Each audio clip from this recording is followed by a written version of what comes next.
Morning everyone, welcome back to my channel Suparna's views. আজকে আবার একটা নতুন ব্লগ নিয়ে চলে এসেছি তোমাদের সাথে দেখা করতে, গল্প করতে, বক করতে। সকাল সকাল শরৎকালে বর্ষাকালের আকাশ দেখাতে দেখাতে দেখো, এটা নাকি শরৎকালের আকাশ, একদম মেঘে ভরা বর্ষার আকাশ হয়ে রয়েছে। কি আর বলবো, সকালবেলায় এখন এইটা হচ্ছে আমাদের বাড়ির ছাদ। এখানে এসেছিলাম, জামা কাপড়গুলো মেলেছিলাম সকাল সকাল কেচে দিয়ে ছাদে, কিন্তু বৃষ্টি দেখে সেগুলো নিতে এসেছি। এসে ছাদ থেকে আকাশটা এরম দেখে ভাবলাম তোমাদের সাথেও একটু শেয়ার করি, দেখাই, তাই তোমাদেরকেও একটু দেখাচ্ছি। দেখো কি অবস্থা, এটা নাকি শরতের আকাশ, কীরকম লাগছে দেখো। এখন চলে এসেছি বাড়ির ব্যালকনিতে। গাছগুলো দেখতে তো খুব ভালো লাগছে, মানে কদিন ধরে সমানে বৃষ্টি হচ্ছে বলে পুরো গ্রিন হয়ে গেছে, পাতাগুলো সবুজ হয়ে গেছে। আর সবচেয়ে মুশকিল কী হচ্ছে জানো, কদিন ধরে টানা বৃষ্টি হচ্ছে বলে টবে জল জমে যাচ্ছে। যাই হোক, এই টবের জলগুলোই সব ক্লিন করতে ব্যালকনিতে এসেছি, তো তোমাদের সাথে একটু শেয়ার করলাম। সকাল সকালই বৃষ্টিতে ভিজে গেলাম, তাও আবার বাড়ি থেকে কোথাও গেছি, বেরিয়েছি, ভিজলাম ঠিক আছে, কিন্তু বাড়িতেই ভিজে গেলাম। আসলে কি হয়েছে বলো তো, সকাল থেকে দেখছি আকাশটা কালো মেঘে ঢাকা, বৃষ্টি হতে পারে, তাই ভাবলাম যে জামা কাপড়গুলো তাড়াতাড়ি করে কেচে মেলে দিই ছাদে। তাই করেছিলাম, কিন্তু করলে হবে কি, মেলার কিছুক্ষণের মধ্যেই বৃষ্টি নেমে গেছে ঝমঝম করে। সেটা অবশ্য তোমাদের সাথে শেয়ার করেছি। যাই হোক, আর এইরকম সময়টা কি সুন্দর থাকে, শরৎকালের আকাশ বলে কথা। তা না শরতের আকাশ না বর্ষার আকাশ বোঝা যাচ্ছে না। হ্যাঁ, এখন বর্ষাকালের আকাশ হয়ে গেছে। যাই হোক, আর এখন কিছু করার নেই। এখন আমি ব্রেকফাস্ট রেডি করছি, আর ব্রেকফাস্টটা রেডি করতে করতে তোমাদের সাথে কথা বলছি। ব্রেকফাস্টের মেনুতে আজকে রয়েছে রুটি তরকারি। তারই ডোটা বানিয়ে ফেলেছি, মানে রুটির যে ডোটা সেটা বানিয়ে ফেলেছি, বানিয়ে তারপরে তোমাদের সাথে কথা বলছি। এই দেখো রুটির ডো তৈরি। আর এই যে তোমাদের সাথে কথা বলছি, সমানে ঠেসে ঠেসে মেখে যাচ্ছি। হ্যাঁ, ডোটা ভালো করে ঠেসে ঠেসে মাখছি, কারণ যত নরম হবে, যত ঠেসে ঠেসে মাখবো, তত রুটিগুলো সফট হবে, খেতে ভালো হবে। যাই হোক, ডোটা মাখা কমপ্লিট হয়ে গেছে, এখন ঢাকা দিয়ে রেখে দেবো। আর রুটির সাথে যে তরকারিটা খাবো সেইটা এখন বানাবো। ডোটা এই দেখো, ডো রেডি। এখন এই ডোটা ঢাকা দিয়ে রেখে দেবো কিছুক্ষণ, তারপরে রুটিগুলো বানাবো। কারণ এখন সাথে সাথে বানালে, আমি তো বলি সব সময় তোমাদের, তোমরা যারা রেগুলার আমার ব্লগ ফলো করো, যে আমি রুটি, পরোটা, লুচি যাই বানাই না কেন, আগে ডোটা মেখে রেখে দিই, তারপরে আলুর দম হোক, তরকারি হোক, ছোলার ডাল হোক, মানে যাই, বেগুন ভাজা যাই দিয়ে রুটি, তরকারি, পরোটা খাই, সেটা তারপরে বানাই। তো আজকেও তাই করবো। ডোটা বানানো হয়ে গেছে, ঢাকা দিয়ে রেখে দিয়েছি। এখন রুটির জন্যে তরকারি বানাবো। আর কথা নয়, ব্রেকফাস্ট করি, তারপরে তোমাদের ব্রেকফাস্ট রেডি করে ফেলেছি। এই যে রুটি আর মিক্সড ভেজিটেবল, বাড়িতে নানা রকমের ভেজিটেবল ছিল, সেগুলো দিয়ে একটা মিক্সড ভেজিটেবল করেছি। সবসময় রুটি আর আলুর তরকারি খাওয়া হয়, বা আলু ভাজা, বেগুন ভাজা, যাই হোক, তাই আজকে ভাবলাম যে একটু মিক্সড ভেজিটেবল করে দিই। তাই রুটি আর মিক্সড ভেজিটেবল আজকে ব্রেকফাস্টের মেনুতে রয়েছে। এখন ব্রেকফাস্টটা আগে করে নিই, বুঝলে। ব্রেকফাস্টের জন্য রুটি তরকারি বানিয়ে ফেলেছি, বানিয়ে প্লেটে সার্ভ করে দিয়েছি। এখন শুধু খাওয়ার অপেক্ষা, সেটা তো তোমরা একটু আগে দেখলেই যে প্লেটে সার্ভ করে দিয়েছি। ভাবলাম ব্রেকফাস্টটা করে তারপরেই তোমাদের সাথে আবার গল্প করব। তারপরে ভাবলাম যে না, ব্রেকফাস্ট করব তার আগে একটু তোমাদের সাথে কথা বলবো না, শুধুই ব্যাক ক্যামেরা করে দেখিয়ে ব্রেকফাস্ট করা শুরু করে দেবো, তাই একটু কথা বলে নিলাম। আর এখন গল্প করছি না, আগে ব্রেকফাস্ট করে নিই, তারপরে গল্প করছি।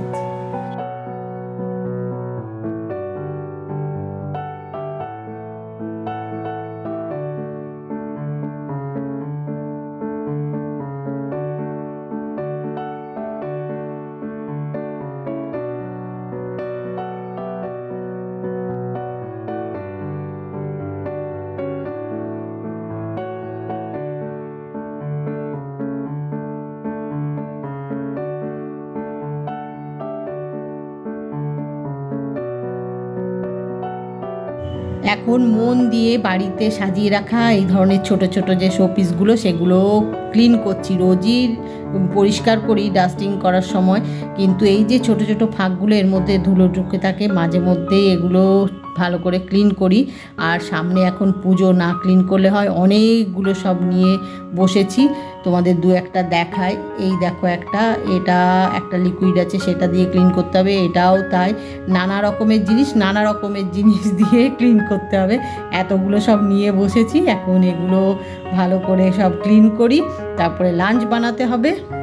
চিকেনটা এখন ক্লিন করে ধুয়ে ম্যারিনেট করে রেখে দেবো। লাঞ্চের মেনুতে আজকে চাইনিজ ডিশ। সাধারণত বৃষ্টি পড়লে খিচুড়ি, বেগুন ভাজা, ডিম ভাজা, মাছ ভাজা এই ধরনের খাবারগুলো খাওয়া হয়। আজকে একটু অন্য ধরনের খাবার খাবো ঠিক করেছি। অনেক রকমের কাজ ছিল, সেগুলো করছিলাম। তোমাদের তো কদিন ধরে ব্লগে বলছি যে সামনে পুজো বলে মানে কাজ, দৈনন্দিন যে কাজগুলো থাকে সংসারে তার উপরে এক্সট্রা কাজ, মানে পুজোর আগে বলে না, যে কোনো উৎসব অকেশনে থাকে। আর পুজোর আগে, বিশেষ করে পুজোর আগে প্রচুর পরিমাণে কাজ থাকে। যেরকম খাওয়া দাওয়া, আনন্দ, হইচই, কেনাকাটা, শপিং সব থাকে, তার সাথে কাজের পরিমাণও প্রচুর থাকে। তার উপরে জানো আজকে আবার এক্সট্রা কাজের উপরে এক্সট্রা কাজ। কথাটা কেন বললাম যে সকাল থেকে ওয়েদারটা যা, তোমাদের সাথে তো সকালবেলাই শেয়ার করেছি। আকাশে মেঘ ভর্তি, মাঝে মধ্যে বৃষ্টি হচ্ছে, আবার বৃষ্টি থামছে, কিন্তু জামা কাপড়গুলো তো শুকোতে হবে, তাই একবার মেলছি একবার তুলছি। তাই কথাটা ব্যবহার করলাম যে এক্সট্রা কাজের উপরে এক্সট্রা কাজ, এই কথাটা সেই জন্যই ব্যবহার করলাম। যাই হোক, অনেক কথা গল্প হয়ে গেল, এখন অনেকটা বেলা হয়ে গেছে।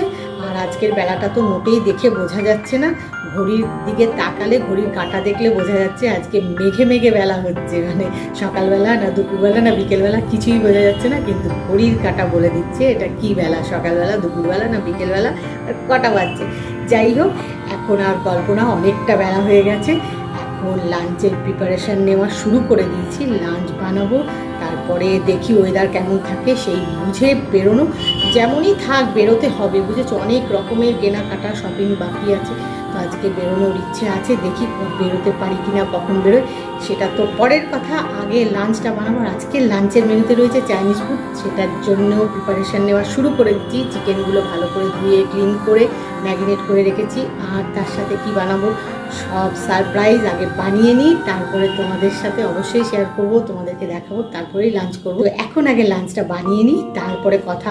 অনেকটা বেলা হয়ে গেছে গো, আর বেশি কথা বললে হয় না, অনেকক্ষণ তোমাদের সাথে কথা হয়নি বলে তাই একটু কথা বলে নিলাম, কারণ এখন লাঞ্চ বানাতে সময় লাগবে, তারপরে লাঞ্চ করবো, তারপরে কথা। তো ভাবলাম যে আগে একটু কথা বলে নিলাম। এখন লাঞ্চটা বানিয়ে লাঞ্চ করি, তারপরে আবার কথা। লাঞ্চ বানিয়ে ফেলেছি, বানিয়ে কৌশানীকে প্লেটে সার্ভ করে দিয়েছি। আমি এখনও নিইনি, আমার প্লেট এখনও উল্টেই রাখা আছে, সোজা করিনি, করবো। তোমাদেরকে আগে একটু ব্যাক ক্যামেরা করে দেখিয়ে নিচ্ছি, তারপরে আমার প্লেটটা সোজা করব লাঞ্চ করার জন্যে। এই দেখো আজকে লাঞ্চের মেনুতে কি বানিয়েছি। এটা হচ্ছে গার্লিক চিকেন, আমি আমার মতো করে বানিয়েছি। দেখতে তো ভালোই হয়েছে, খেতেও ভালোই হয়েছে। কৌশানী ইশারা করে দেখিয়ে দিয়েছে যে খেতে ভালো হয়েছে। আমি তোমাদের সাথে কথা বলছি বলে ওরা ইশারা করে দেখিয়েছে। আর এটা হচ্ছে ভেজ চাউমিন। এই আজকের লাঞ্চের মেনু। এবারে আমি লাঞ্চটা করি। লাঞ্চে আজকে চাইনিজ ফুড বানাবো, সেটা তো তোমাদের বলেছিলাম, বানিয়ে এতে সার্ভ করে দিয়েছি, একটু দেখিয়েও নিলাম তোমাদের। এখন জাস্ট লাঞ্চ করা শুরু করব, তার আগে তোমাদের সাথে একটু কথা বলে নিলাম। লাঞ্চ করে একটু রেস্ট নেব, নিয়েই শপিংয়ের জন্য বেরোবো। ওয়েদারটা এখনও ওই রকমই আছে, একবার বৃষ্টি হচ্ছে একবার থামছে। যাই হোক, এ তো এখন থাকবে, এই সময় ওয়েদার এরকমই থাকে। এখন আর সে নিয়ে ভাবনা চিন্তা করে লাভ নেই। এখন লাঞ্চটা করে ফেলি। দারুণ স্মেল বেরিয়েছে, কৌশানী লাঞ্চ করা শুরু করে দিয়েছে। ওরা বললো খেতে দারুণ হয়েছে। আমি যেহেতু তোমাদের সাথে কথা বলছি, ক্যামেরা অন আছে, তাই আমাকে করছে, বুঝলি তো। যাই হোক, আর স্মেলটাও মানে নাকে এসে লাগছে, বুঝতে পারছি যে খেতে ভালোই হবে, দেখতেও ভালোই হয়েছে। আর বেশি কথা গল্প করছি না, এখন লাঞ্চটা আগে করে নিবি। যার এই খাবারগুলো না ঠান্ডা হলে ভালো লাগে না, একটু গরম গরম খেতে ভালো লাগে। এরকম ওয়েদারে না সবসময় তো খিচুড়ি বানাই, আজকে ভাবলাম যে না একটু অন্যরকম কিছু বানাই। বৃষ্টি পড়লেই মনে হয় খিচুড়ি বানাই, কিন্তু আজকে খিচুড়ি না বানিয়ে একটু চাইনিজ ফুড বানিয়েছি। এখন আর গল্প না, এবারে লাঞ্চটা এনজয় করি সবাই মিলে, তারপরে গল্প। সবাই মিলে বেরিয়ে পড়েছি শপিংয়ের উদ্দেশ্যে। কৌশানী আমি আমাদের দেখাচ্ছি। আগে বাইরেটা একটু দেখিয়ে নিই। এই দেখো চারিদিকে বাঁশের কাজ হচ্ছে, লোকজনের যাতায়াতের জন্য, প্যান্ডেলের জন্য যদিও বৃষ্টি পড়ছে, এই দেখো বাঁশ পড়ে আছে, তারই মধ্যে কাজ হচ্ছে চারিদিকে, সব বাঁশের কাজই হচ্ছে, কারণ পুজোর মাত্র আর কটা দিন বাকি। আমরাও চলেছি শপিংয়ের উদ্দেশ্যে। আজকের ব্লগটা এখানেই শেষ করছি। আমাদের একটু দেখিয়ে নিই, এই যে আমি, কৌশিক ড্রাইভ করছে মন দিয়ে। আজকের ব্লগটা এখানেই শেষ করছি। আজকের ব্লগ যদি তোমাদের ভালো লেগে থাকে তাহলে লাইক করো, শেয়ার করো, কমেন্ট করো, সাবস্ক্রাইব অবশ্যই করবে। সাবস্ক্রাইব করতে ভুলো না কিন্তু। খুব শিগগিরই দেখা হবে নতুন একটা ব্লগে। Bye bye.